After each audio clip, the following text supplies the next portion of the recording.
오늘 우리에게 주신 하나님의 말씀은 창세기 43장 25절부터 34절까지의 말씀입니다.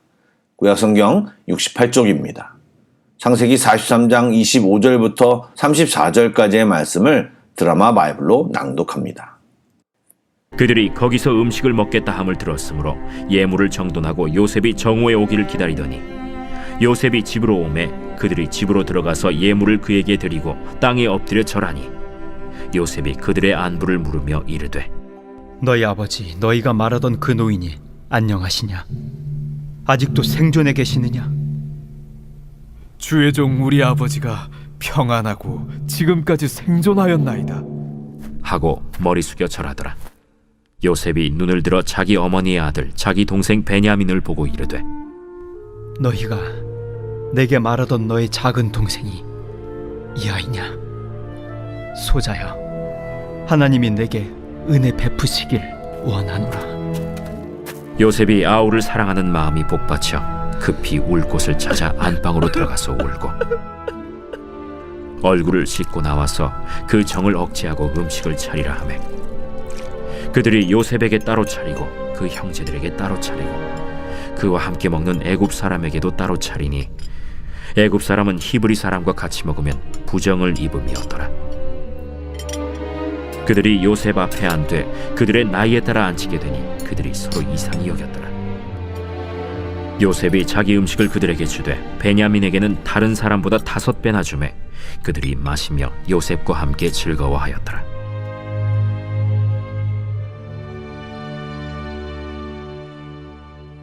샬롬, 평안하십니까?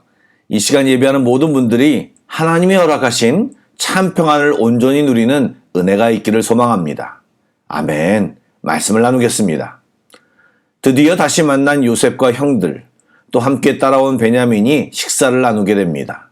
요셉에게는 사랑하는 동생을 만나는 자리이기에 굉장히 감격스러운 자리였을 것이고, 형들에게는 아직 요셉의 정체를 제대로 모르는 상황 속에서 곡식값에 대한 찜찜함, 이유 없는 환대 등으로 묘한 긴장감이 흐르는 만찬 자리가 시작되고 있습니다.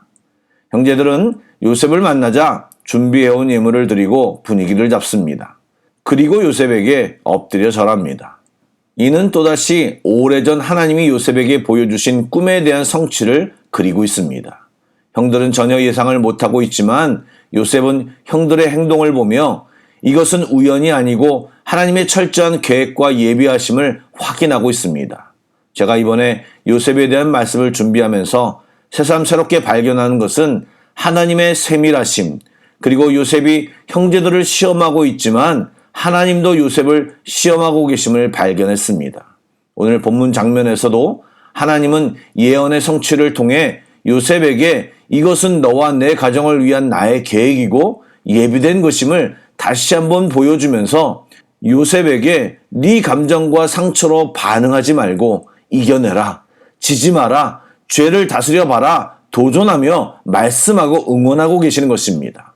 눈앞에 분명히 형들이 보이고 20여 년 만에 본 친동생 베냐민도 보이지만 꿈을 성취하신 분, 20여 년간 요셉을 생존케 하신 분, 다시 재회하게 하시며 그동안 기도할 때마다 너희 가족을 위해 네가 준비된 것이라고 말씀하셨던 하나님이 더 크게 보이고 있습니다. 사실 제대로 된 그리스도인이라면 이런 상황에 직면해야 합니다. 내 감정과 경험대로 가진 힘으로 반응하던 우리의 태도를 하나님의 뜻과 하나님의 말씀을 생각하며 행동하는 태도로 바꾸는 갈등과 결단의 시간을 경험해야 합니다. 즉 우리는 하나님의 자녀임이 분명한데도 예전에 하나님을 몰랐을 때 또 세상에서 교육받고 경험한 세상의 풍조를 따라 행동할 것인지 아니면 하나님이 주신 말씀을 따라 살지를 삶 속에서 매 순간 결정해야 한다는 것입니다. 사랑하는 여러분, 아시는 대로 말씀에 대한 순종을 선택할 때 우리는 참 평안을 누릴 수 있고 가장 숭고한 은혜의 법 아래로 더 들어가게 되는 성도가 되는 것입니다. 아멘.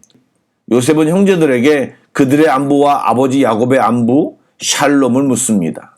이 샬롬은 전반적인 건강이나 삶의 상태가 좋음은 물론 다른 사람과의 관계에서도 분쟁이 없는 원만한 관계, 또 내적인 안정 등을 묻는 질문입니다.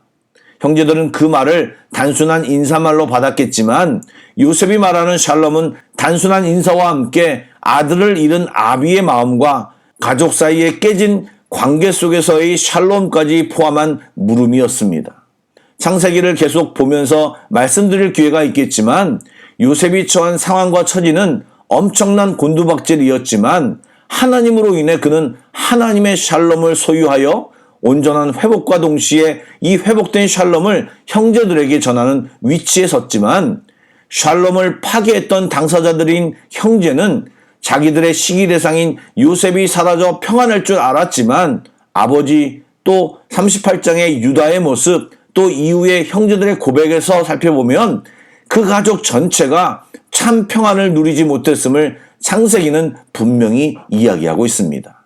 사랑하는 여러분, 참 평안은 내가 어떤 것을 소유하고 나의 상황이 좋아졌느냐가 아니라 상황과 관계없이 우리 자신과 하나님과의 관계가 어떠냐에서 결정됩니다. 세상은 많이 가지고 무엇인가를 성취하면 평안하다고 생각하지만 우리는 알고 있습니다. 그것은 잠시의 평안을 가장한 마약과 같은 것입니다. 금방 무감각해지고 더 가지고 더 성취하려는 욕망 속에서 참 쉼과 평안은 있을 수가 없습니다. 그에 반해 하나님이 주신 평안은 세상이 주는 평안과 같지 않습니다. 원수가 내 목전에 있는데도 사망의 음침한 골짜기를 지나는데도 평안한 것이 하나님의 평안입니다. 이 평안이 우리 모두에게 있기를 바라며 이 평안은 하나님과 친밀할 때 자연스럽게 경험되어지는 것을 잊지 않기를 바랍니다. 아멘. 요셉은 자기 눈앞에 있는 친동생 베냐민을 직시합니다. 그리고 그에게 축복합니다. 그러자 복받쳐 오르는 감정을 어쩌지 못하고 급히 자리를 피해 울 곳을 찾았습니다. 그리고 운 것을 감추기 위해 시간을 갖고 얼굴을 씻은 뒤에 식사 자리로 돌아옵니다. 그리고 이제 잔치가 시작됩니다. 애굽 사람과 각각 따로 앉고 형제들을 서열대로 앉히고 베냐민에게 5배나 음식을 많이 주는 등 잔치의 상황을 성경이 설명하고 있는데, 한마디로 말하면 요셉은 형제들에게 큰 잔치를 베풀고 융숭이 대접하고 있습니다. 요셉의 형제들은 요셉이 심한 보복을 해도 세상적으로 뭐라 말할 수 없는 큰 죄를 범했지만 요셉은 그들을 환대하고 은혜를 베풀고 있습니다. 물론 이제부터 요셉은 형들에게 더 큰 은혜와 환대를 보여줄 것입니다. 여러분, 왜 요셉이 이런 은혜를 형제들에게 베풀고 있습니까? 바로 자신이 하나님께 큰 은혜를 받았기 때문입니다. 요셉의 이런 행동은 하나님의 바램이고 은혜 받은 자의 당연한 태도입니다. 이 모습은 우리도 가져야 할 모습입니다. 우리가 하나님께 은혜를 입었음을 인정한다면 우리는 다른 사람에게 복음도 전하고 사랑도 베풀고 이 세상에서 우리에게 허락해 주신 것들을 나눔으로 하나님의 선하심을 드러내는 삶을 우리들이 살아야 합니다. 때를 얻든지 못 얻든지 우리의 삶 속에서 이러한 당연한 행동, 마땅히 행해야 하는 것들을 잊지 않고 살아야 합니다. 사랑하는 여러분, 하나님이 주신 것을 온전히 누리시기 바랍니다. 우리들이 묶였던 죄의 사슬은 이미 모두 끊어졌습니다. 은혜입니다. 은혜 안에 거하며 참 평안과 기쁨을 온전히 누리시기를 축복합니다.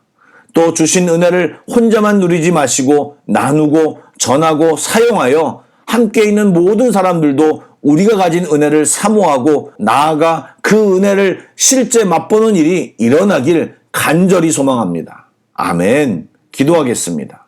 선하신 주님, 우리가 받은 은혜가 너무 소중하고 값집니다. 아직도 남아있는 죄의 흔적 때문에 또 세상에 살면서 교육된 풍조와 습관으로 헷갈리지 않게 하시고 주님과 함께함이 습관이 되고 익숙하길 소망합니다. 그 은혜를 더 깊이 깨닫고 절실하게 하셔서 함께 살아가는 많은 사람들에게 받은 은혜를 알리며 주며 살아가는 저희들이 다 되게 하여 주옵소서. 그래서 이 땅의 주의 계절이 하나님의 나라가 속히 오기를 간절히 소망합니다. 예수님의 이름으로 기도드립니다. 아멘. 계속해서 찬양 한 곡을 묵상하시고 합심기도와 개인기도로 나아가겠습니다.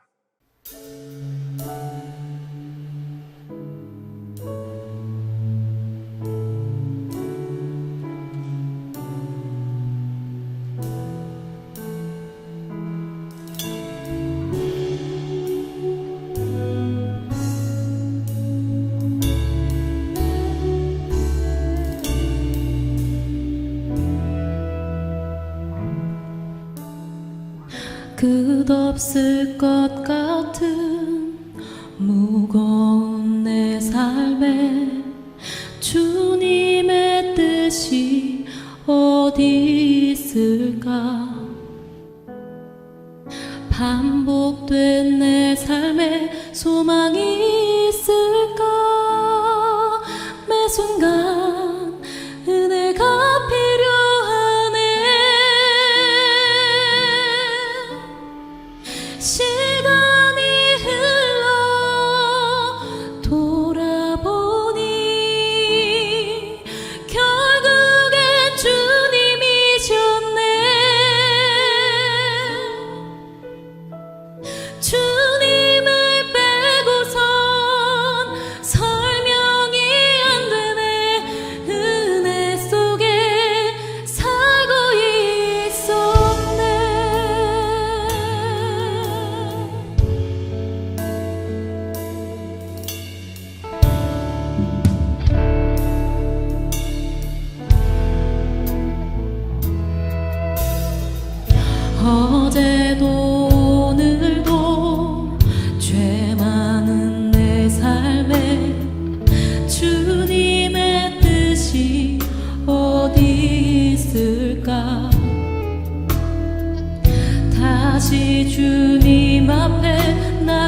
죄 많은 내 삶에 주님의 뜻이 어디 있을까? 다시 주님 앞에 나갈 수